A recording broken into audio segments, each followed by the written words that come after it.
El orar y el ayunar es esencial en la vida cristiana. Es como decir el pan y el agua que nos nutre. Sin embargo, no es orar por orar, orar por seguir una liturgia. Es orar con sentido, de acuerdo a los lineamientos dados en la palabra de Dios. Es orar como verdaderamente queremos hablar con el Padre. Y es ahí donde vamos a dar una enseñanza para no caer en esa oración hipócrita que fabricaban los fariseos. Así que hoy enseñaremos sobre la oración. Veamos. Hoy vamos a hablar de la oración que a Dios le agrada. ¿Sí? Este es el tema de hoy. Vamos a hablar de la oración que a Dios le agrada.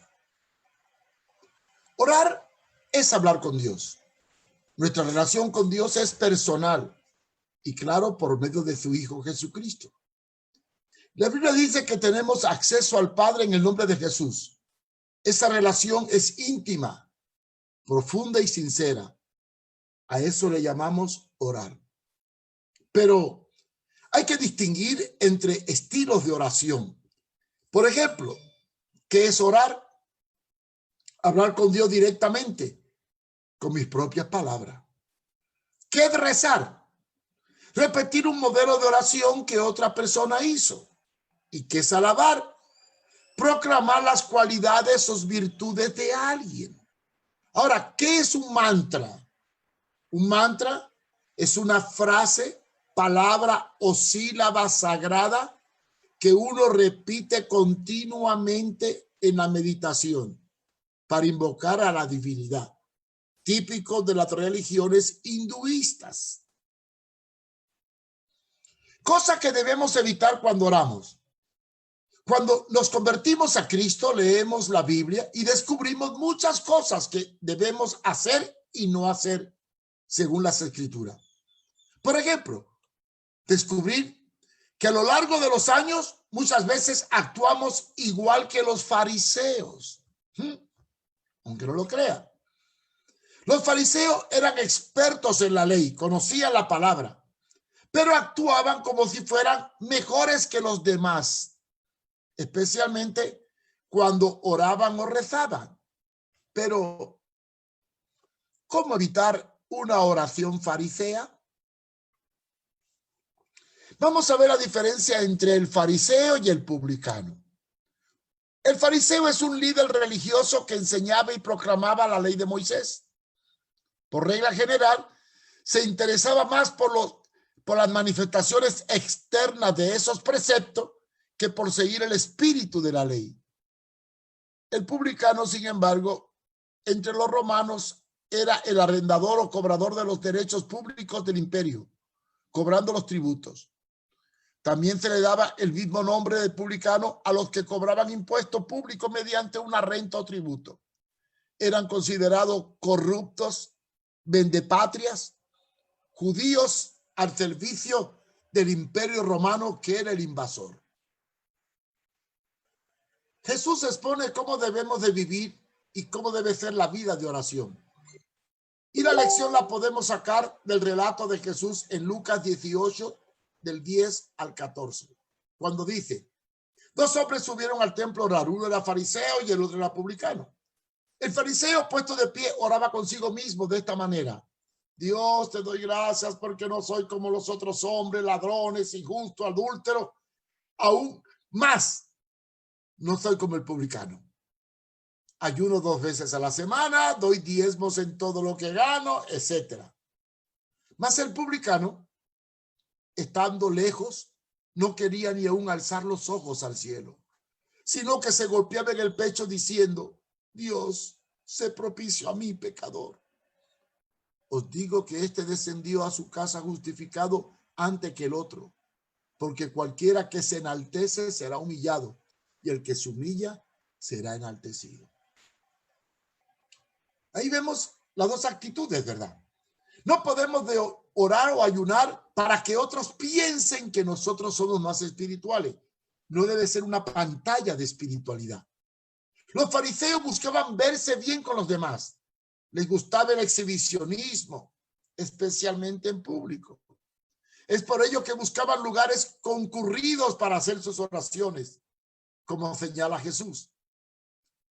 Por eso dice en Lucas 20:46, guardado de los escribas, que gustan de andar con ropas largas y aman las salutaciones en la plaza y las primeras sillas en la sinagoga y los primeros asientos en las cenas. Y Mateo 6:16-18 dice, cuando ayunéis, no seáis austeros, como los hipócritas, porque ellos desnudan su rostro para mostrar a los hombres que ayunan. De cierto os digo que ya tienen su recompensa. Pero tú, cuando ayunes, unge tu cabeza y lava tu rostro, para no mostrar a los hombres que ayunas, sino a tu Padre que está en el secreto. Y tu Padre que te ve en secreto, te recompensará en público. Quiere decir que no debes hacer bulla de lo que haces para el Señor, ni para los demás. Orar solo por ti y no por los demás es una actitud incorrecta. Los fariseos a menudo se preocupaban por decirle a la gente qué hacer, pero rara vez se preocupaban por los demás para ayudarles de manera tangible. Cuando oramos, no solo hay que orar por nuestras propias necesidades, sino también por las necesidades de los demás. Jesús amaba a la gente. Lo amaba lo suficiente para dar su vida por ellos.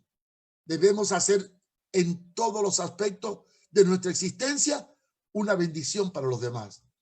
Por eso en Mateo 23 recrimina a los escribas y fariseos diciéndole hipócrita, porque diezmaban la mente, el eneldo y el comino y dejaban lo más importante, que era la justicia, la misericordia y la fe. Esto había que hacerlo sin dejar de hacer aquello. Cuando vayas a orar, piensa y tómate un momento para analizar en tu corazón. ¿Amas a los pobres, a los enfermos?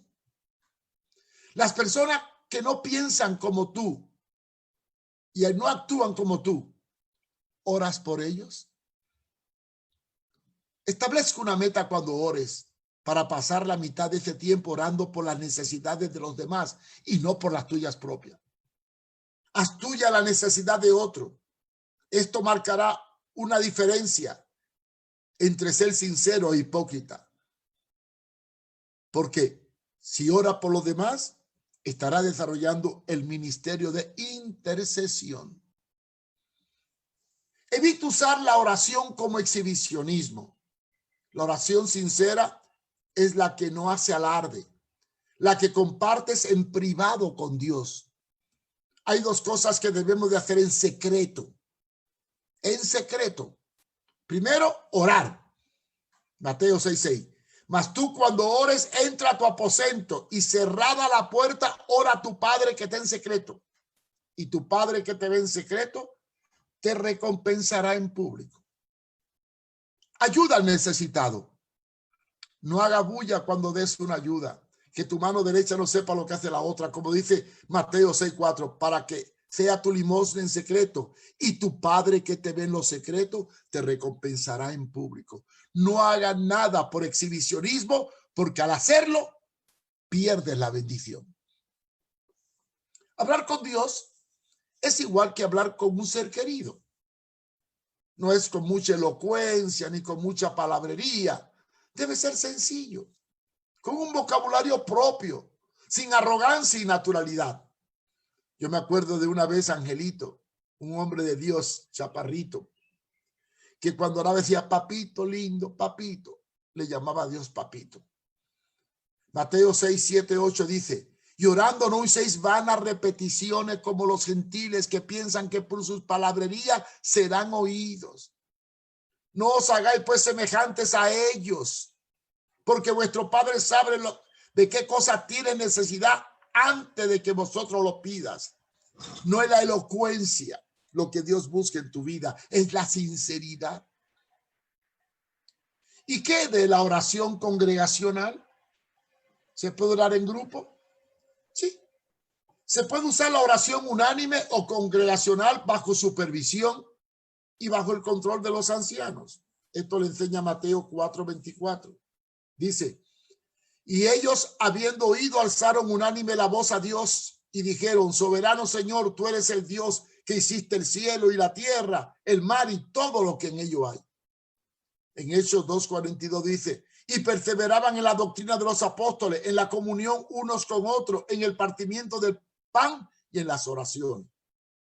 Sí, hay oración congregacional, pero debe de ser una expresión natural, no litúrgica. Y a nivel congregacional debe de haber una educación bíblica correcta para que la oración sea de acuerdo a los esquemas bíblicos. ¿Qué diferencia hay entre orar y alabar? Hay que tener cuidado. Hay diferencia. Alabar es reconocer, proclamar y elogiar a alguien o a algo por sus cualidades, virtudes o méritos. Mientras que el orar es dialogar, hablar con alguien, principalmente en alusión a un ser supremo. Sin embargo, todas las oraciones bíblicas contenían dentro del diálogo expresiones de alabanza, que podía ser reconocimiento de su poder, o la exaltación de sus virtudes, sus cualidades, o citar la palabra en alguna porción. La alabanza puede expresarse sola, como decir, te bendigo, Señor, qué lindo eres. O puede combinarse con una oración. Vamos a analizar el modelo de oración bíblico, el modelo de Jesús al orar. Veamos la estructura del Padre Nuestro. Empieza en Lucas 11, de 2 a 4, cuando dijo, cuando oréis, decid, Padre nuestro que estás en los cielos, santificado sea tu nombre, venga tu reino, hágase tu voluntad como en el cielo, así también en la tierra. Ahí tenemos la alabanza, la proclama, el reconocimiento. Noten que comienza alabando a Dios, santificado sea tu nombre, hágase tu voluntad, sometimiento, términos que proclaman la soberanía de Dios. Y después en el verso 3 expone algo muy importante, la petición lógica ilimitada. Lógica ilimitada. Ojo.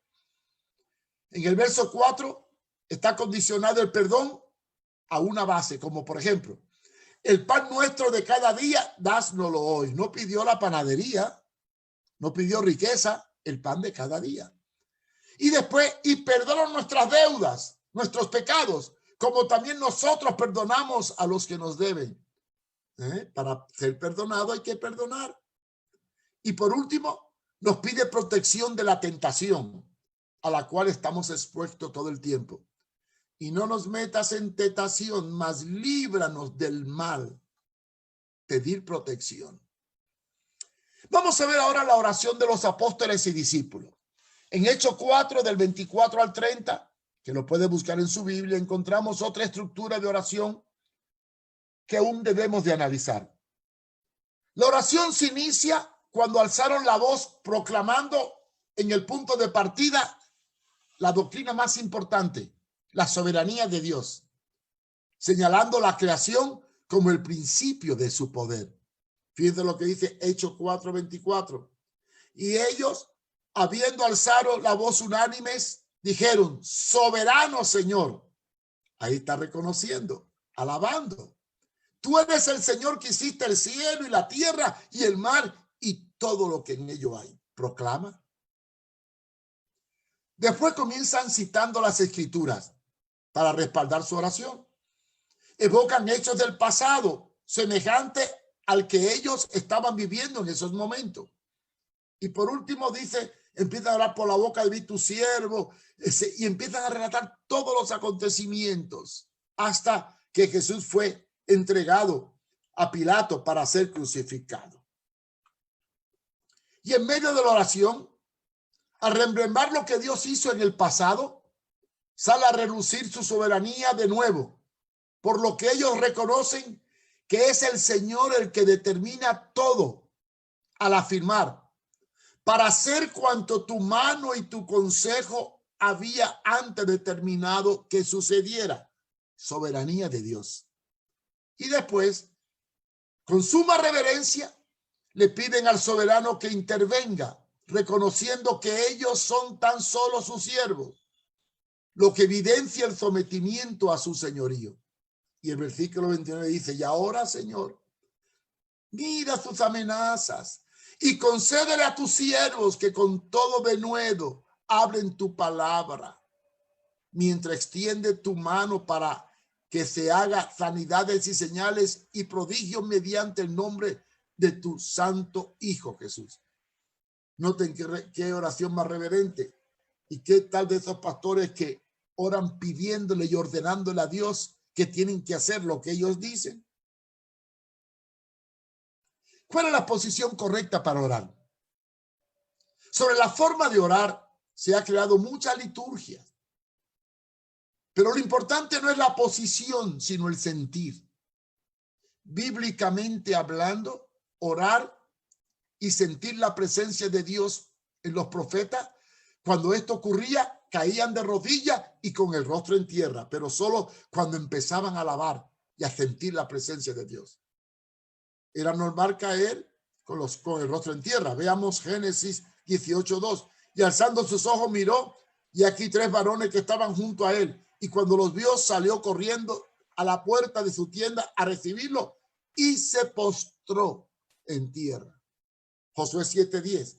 Y Jehová dijo a Josué, levántate, porque te prostrarás así sobre tu rostro. Hecho bíblico de postrarse en tierra. Lo mismo hace el nieto, o sea, su nieto o su sobrino Lot, con rostro en tierra. El siervo de Abraham, en señal de agradecimiento por haber encontrado a su esposa, se postró con el rostro en tierra. Jacob también lo hizo. Y así hay muchos ejemplos de orar adaptando a la posición de poner el rostro en tierra. Pero esta es la única forma de orar. También podemos orar de rodillas. Sí. En el Nuevo Testamento se ordena ponerse de rodillas en señal de reverencia y sometimiento. Pero lo importante es hacerlo de corazón. Romanos 14:11. Porque escrito está, vivo yo, dice el Señor, que ante mí se doblará toda rodilla y toda lengua confesará a Dios. ¿Y cómo es mejor orar? ¿De rodilla o postrado en tierra? ¿Con los ojos cerrados o con los ojos abiertos? ¿Sentado o parado? ¿Alzando las manos o cruzándolas? Miren, hermano, no importa la posición, lo que importa es la sinceridad y la entrega, es la actitud. Ninguna liturgia debe opacar los sentimientos cuando vayamos delante del Señor. Él no mira lo que hay fuera, sino en el corazón. Solo debemos evitar actuar hipócritamente al venir delante de Él, porque Él aborrece a los hipócritas.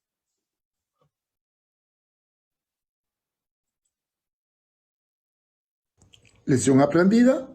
Bueno, si la lección está aprendida, ahora tenemos que aplicarla a nuestro diario vivir. No busque usar la oración como exhibicionismo, ni presunción, ni arrogancia. Ora, no importa cómo lo haga, dónde lo haga, en qué situación lo haga, pero hazlo de corazón, para que Dios se agrade y no sea solamente una careta para fingir espiritualidad, cuando en realidad hay hipocresía. Ayúdanos, Señor, a vivir una vida de oración conforme a tu palabra. Amén.